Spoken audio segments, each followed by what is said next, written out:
আমি দৃষ্টি আকর্ষণ করার চেষ্টা করছি মাননীয় রাজ্যপালের, আমি দৃষ্টি আকর্ষণ করার চেষ্টা করছি কেন্দ্রীয় সরকারে যারা যারা পাওয়ারফুল, যারা যারা রিসোর্সফুল রয়েছে, মানে এটা যদি পশ্চিমবঙ্গে হয় তার মানে আর দরকার নেই ইলেকশনটা, তাহলে বলে দেওয়া হোক তৃণমূলকে জয়ী ঘোষণা করে দেওয়া হোক। বিমলদা, আমি একটা কথা বলি, এইটা বলার আগে যারা বিএলও আছেন বা হবেন লিগ্যাল দিকটা বলি। রিপ্রেজেন্টেশন অফ পিপল অ্যাক্ট 1950, দয়া করে তার 13cc ওই সেকশনটা দেখে নেবেন। যারা বিএলও তারা কিন্তু ফর দ্য টাইম বিং নির্বাচন কমিশনের অধীনে কাজ করবেন, কিন্তু সেটা তো 1 বছরের জন্য হোক না। মমতা বন্দ্যোপাধ্যায় বলেছেন তারপরে তো রাজ্য সরকারের চাকরি করতে হবে। কেউ কারোর কোনো চাকরি খেতে পারে না, অত ক্ষমতা কারণ নেই যে চাকরি খেয়ে নেবে। বিএলওরা নির্বাচন কমিশনের অধীনে কাজ করবেন article section 13cc of the representation of people act 1950 act. দ্বিতীয় নম্বর হচ্ছে তাদের সমস্ত কাজ কর্ম পুরোটাই মনিটর্ড হবে by the election commission of India. এবার চলে আসি আর্টিকেল মানে section 32 of the same act representation of people act 1950। ইচ্ছাকৃতভাবে বা কোনোভাবে যদি ওনারা ভুল করেন প্রমাণিত হয় তাহলে কিন্তু অন্যায় করলে মিনিমাম 3 মাসের জেল এবং জরিমানা উভয়ই হতে পারে। দয়া করে representation of people act section 32টা দেখে নেবেন। মানে এটাই তো বিএলওরা বলছে এটা শাখের করাতের পরিস্থিতি। শাখের কোনো করাত নেই, কেন্দ্র চাপ দিচ্ছে, রাজ্য চাপ দিচ্ছে, রাজ্য সরকার চাপ দিচ্ছে, ওনাদের শাখের কোনো করাত নেই।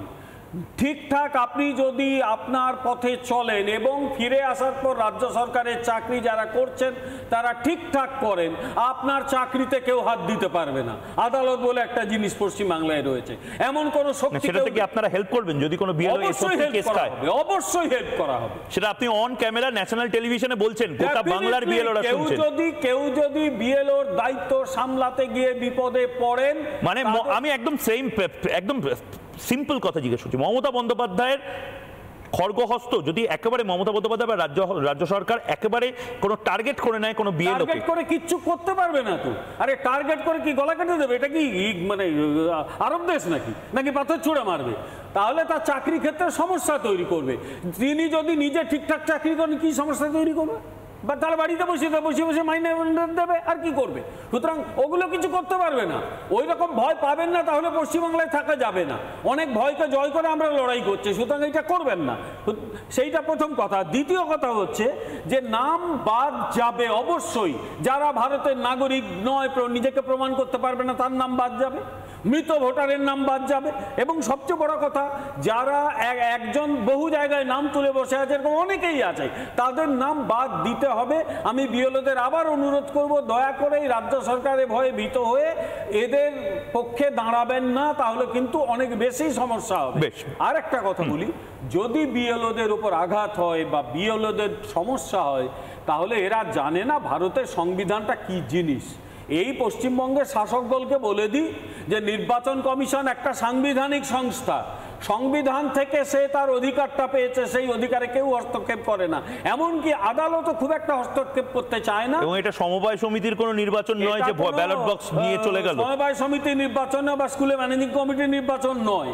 সেখানে যদি বিএলওদের কাজে বারবার বাধা দেওয়া হয়, তাহলে কিন্তু ভারতের সংবিধানে রয়েছে যে সাংবিধানিক কাঠামো ভেঙে পড়লে কি হতে পারে। রাজ্যের শাসক দল বলছে না যে যা খুশি তাই করে যাব। শুধু একটা কথা বলে দিই, অনেকে ছোটবেলা থেকে শুনে আসি যে বারে বারে ঘুঘু তুমি খেয়ে যাও ধান, এইবার ঘুঘু তোর বদিব পরাণ। সুতরাং যারা এই শাসক দলের সমর্থক তাদের পরিষ্কার করে বলে দিই যে দয়া করে বিএলওদের কাজে হস্তক্ষেপ করবেন না, তাদের কাজ করতে দিন। তাদের ওপর যদি কোনো রকম সমস্যা তৈরি করেন, তাহলে আপনারা যে সমস্যার মুখোমুখি হবেন আপনারা কল্পনাও করতে পারবেন না কি সমস্যা হবে। বেশ নানা ধরনের কন্টেন্ট দেখার জন্য লাইক করুন, শেয়ার করুন আমাদের ফেসবুক পেজ, সাবস্ক্রাইব করুন আমাদের ইউটিউব চ্যানেল। পাশাপাশি অন্যান্য ব্রেকিং নিউজের জন্য অবশ্যই চোখ রাখুন রিপাবলিক বাংলায়।